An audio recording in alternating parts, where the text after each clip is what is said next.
Hi, magandang araw po. Alam niyo po ba itong gulay na ito? Ito po ay spinach. Alam niyo po ba na itong spinach na to, kinakain po ng mahalagang tilapia ni Renly. Ano?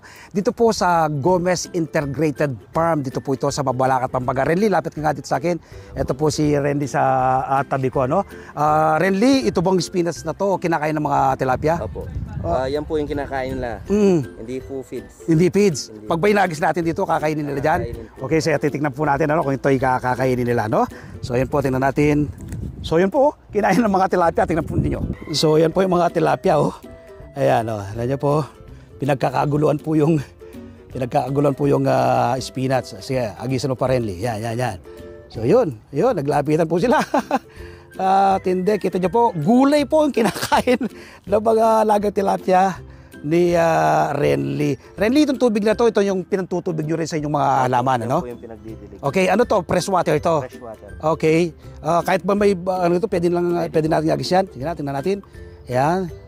Yun. Naglapitan yung mga tilapia. Yun, no?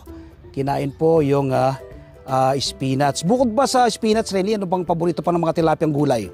Pechay po. Pechay. Puro mga mga green leafy. Alright. Lahat po ng green leafy. Kinakain nila. Ayun.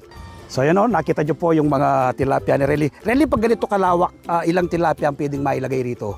Nasa 30. 30. 30 also. Ay, pero nakita ko kanina Renly, marami itong Bali, nanganak na po yung iba niya. So tuloy-tuloy siya. Opo. Bali, hindi na po kami bumibili ng bilhi. Oo. Bali po yung mga anak nila, yung po yung natitira, yung mga malaki po.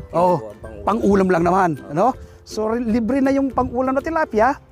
Libre yung panggulay. Dito na rin kinukuha yung pagkain nila. At yung pandilig naman, dito rin na kinukuha. Kaya nga po sinabing integrated farm. Meron ding alagang baka si Renly, nasa 30, 15 more or less yung inain. Meron siyang 15 fattener, Renly? Anong pinakakain mo naman sa yung mga baka? Mga baka po, napier grass. Napier grass. Tanim din ninyo? Opo. Okay. Okay, tapos dayami? Dayami po, yung pinag-harvestan po ng pinaghihikan ng palay. Opo. Kuha po namin, uwi namin dito. Okay. Libre po yan. Hinihingi lang po namin sa nyo lang. farmer. Tapos anong nilalagay nyo ron? Pulot po. Pulot. Opo, nilalagyan po ng pulot. Ayun. So yun po, cycle. Cycle po yung pamamaraan nila, Use, reuse, and recycle, Yung itinay ng baka, fertilizer sa halaman, Yung halaman naman ay pinagkakakitaan, ng Gomez Integrated Farm. Renly, ito pinasimulan na ng papa mo, so pinagpapatuloy mo. Opo. Ayun. Bali kami po kung dalawa ng papa ko. So, dalawa ng papa mo, okay?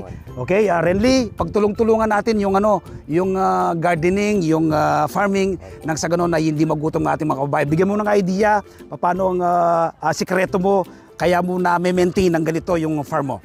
Siguro po, iwas sa luho. Pag po kumita, kasi hindi naman po palaging kita. Yes. Kailangan po may tinatabi ka para sa farm mo. Yun. Para po pag kumari na bagyo, nasira, ay bubunutin ka po, mampuhunan ulit. Ayun. Renly, 2 hectare to Ano-anong mga gulay ang makikita rito?